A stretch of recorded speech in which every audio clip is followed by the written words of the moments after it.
Welcome back to another book review. If you're new here, my name's Gabby. This is my channel where we do all things book related, book reacts, book reviews. Today we have a book review for Witch's Inheritance by Paige Hender. I believe it is her debut novel, and it's a graphic novel, and it should be coming out on July 7th, 2026. I'm recording this in October, so please take that into consideration. October of 2025. Please take that into consideration as you listen to this review, that things could have changed from the time I read this graphic novel versus the time that you're interested to buy it. So let's hop right into my thoughts, my feelings, and go from there. This book is marketed as a young adult sci-fi graphic novel, and I think that it definitely fell more in that. I feel like we need like a middle area. We have children's and teens as one, and then young adult as another, and this felt very much like teen to young adult, if that makes sense. And it also felt like a little bit of, maybe a mystery and a little bit of fantasy or spiritual, I guess you could put it. There was definitely a lot of witchcraft happening, and so I guess it does fall in sci-fi, but I don't know, I just feel like we need a better term for that area of authorship. So the book is about a young adult girl named Eddie, who inherits her late grandmother's house. This is a grandmother that she did not even know existed because she doesn't talk to her mom, and that's established very early on. And the house is in Maine. And so the first few scenes happen very quickly. We see her kind of like driving into Maine, or she's in Maine. The townspeople realize that she's a Voke. I don't know if I'm pronouncing that correctly, but it's Vovk. And that she's here to take on her late grandmother's house. And it feels like the townspeople don't like her. And this is like a running theme throughout the graphic novel is, do they not like her, or is that her perception is that they don't like her? You know what I'm saying? Because we see often throughout the story, people are kind of like laughing at her, or they feel kind of scared of her or indifferent towards her. And it's never really explained if that is a her feeling or not, because it's also kind of established throughout the book that they need her there and want her there to perform certain tasks. So I don't know, that was very confusing to me. But essentially Eddie gets to this house, and she finds out that the house kind of has this magical ability. She learns that she has an aunt, and she meets named Daria, and she meets kind of her friend throughout this process, who will become her friend throughout this process, Leander. And I think that something this book did really well was the illustration. So I kind of want to start there. The illustration style was very cool to me. The illustration style is giving kind of earthy, dark, witchy. It lends itself really well to this like dark cottagecore type vibe that the book is giving. The book is based in Maine, so I thought the illustrations matched the concept of the book really well. I loved that there was a lot of neutrals, sepia tones. I think something I also really loved, and this is something I love, I think, about graphic novels in general, is when we have little illustrative devices that take us from one place in the plot to another, because what the writing lacks, the illustration should be making up for in a graphic novel, right? Like, if you're not going to tell me, hey, these are the themes and these are the motifs you need to be following, then the picture should show you. And I think that it becomes very present throughout the book that generational trauma is kind of this ongoing theme in the book. And I think it's a theme very popular in books nowadays right now, which is cool in general. But the way that the author ties this in is by using the color red. So Eddie's hair is like an orange red. And then when you see pictures of her family who kind of had the same expectation as she does throughout the book, they all have some tie to red. And I thought that was a very cool way to tie it in together. I do, however, feel that it lacked a lot of other opportunities, the illustrations, to show foreshadowing and other themes and motifs along the way. Another thing that I think the illustrations did well, though, was there was a lot of diversity. So you had plus size characters, you had characters of color, characters of different races and ethnicities, and that's just not something you see a lot in illustrative novels. I feel like usually you see exactly what the author is. So if the author is white, most of the characters are white. If the author is black, most of the characters are black. And this is very common in graphic novels in my experience that I have read. So it was nice to see such a diverse cast, and it wasn't like you just got one type of plus size body or one type of, typical size bodies. All the bodies were different. All the hairstyles were different. All the faces were different. And I think that's so nice, because I know sometimes we get like facial blindness and all the faces start to look the same. That was not the case with this. Going off of the themes of generational trauma, part of what ties into that theme is relationships and relationship building. And that is something I don't necessarily know that this book did really well, because we see it move so fast. I would say in the first, like, the book spans over the course of probably like 270-ish pages are actually the book. And within the first 40 pages, we see Eddie get into Maine, have an interaction with the town, find the house runs away, she meets Daria and Leander. We find out that she has some weird, mysterious past with her mom, and she ran away at her graduation. And that's kind of all happening very quickly. And then shortly after that, we see her going off and doing things with Leander and Daria. And I'm just supposed to buy into this relationship. Like, her and Leander in the car, I can't really tell if they're flirting or they're friendly. These two characters seem very queer-coded to me, but I think they were flirting. I'm not 100%, because then the end happens and it seems like maybe I'm like, was this supposed to solidify that they have feelings? I don't know. It was very bizarre.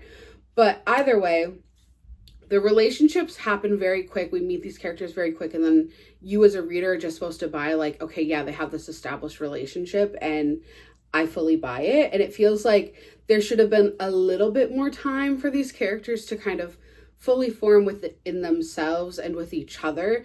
There's a lot of kind of side talk that happens. And initially when I was listening to the side talk, like, a few times we see Leander and Eddie like nerding out and talking about certain nerd things that they like. And at first I was like, what is the point of this, other than to tell me that, like, this is clearly also an author interest.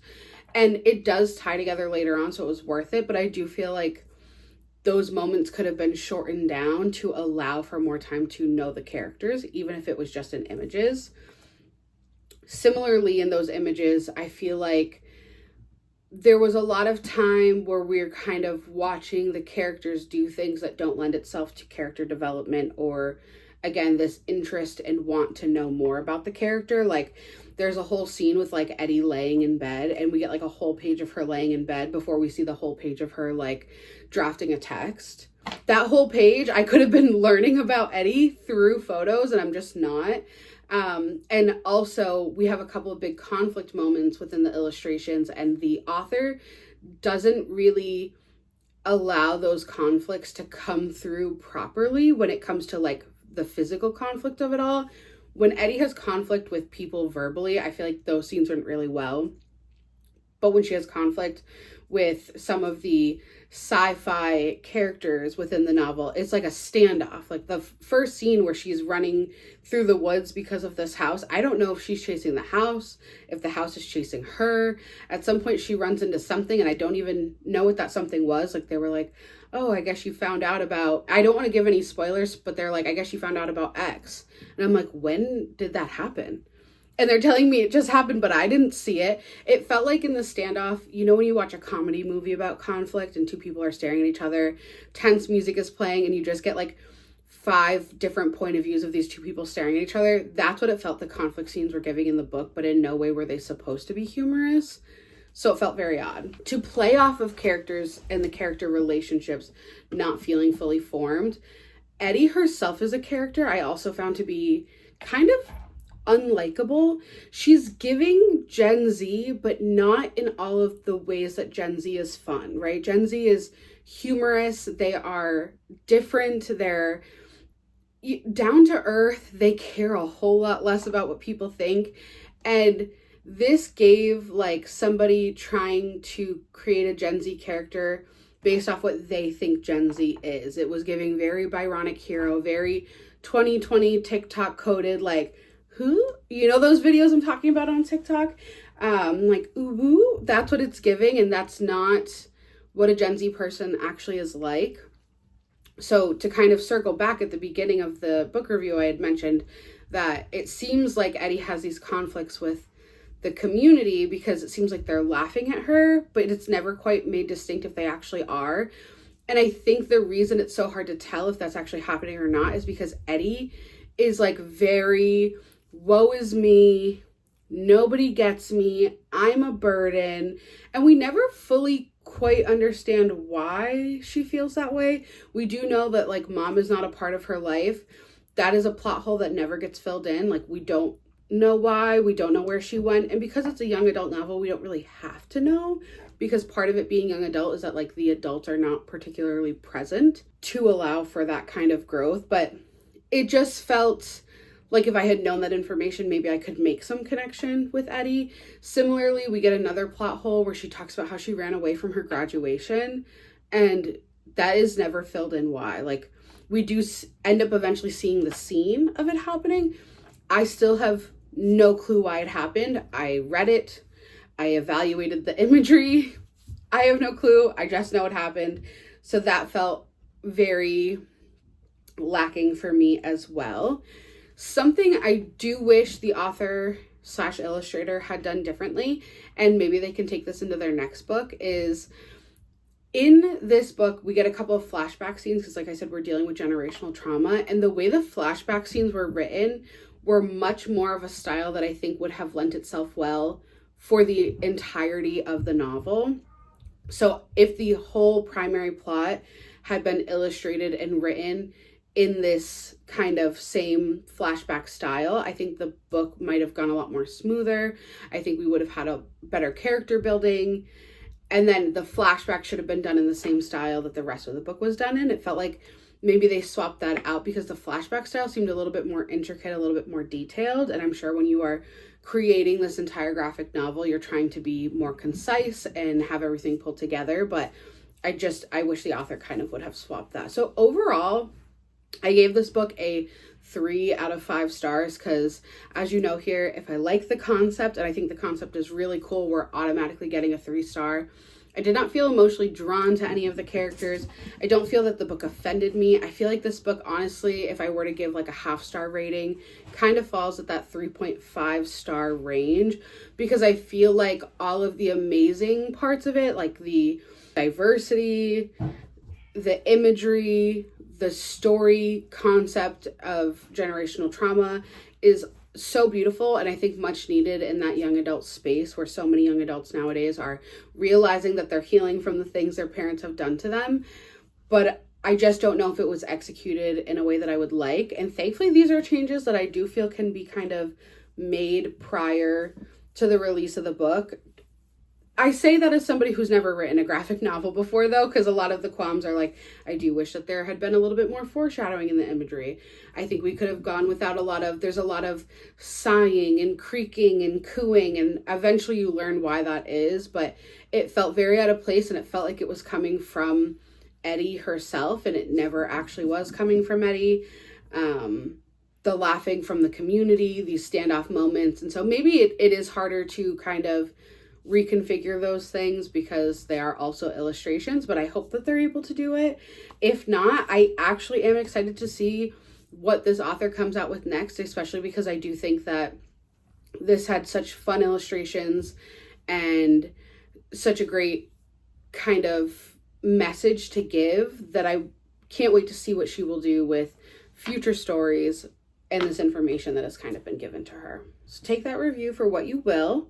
If you liked what I had to say, didn't like what I had to say, if you've had the opportunity to read the arc, or maybe if you're finding this months later after you've already read the book and want to know other people's opinions, let me know your opinions down below. If you've never read the book and this has brought you interest or no interest, let me know down below. I appreciate you guys listening to me yap. If you like what I have to say and you like listening to me out, please like and subscribe, and I will see you in the next video.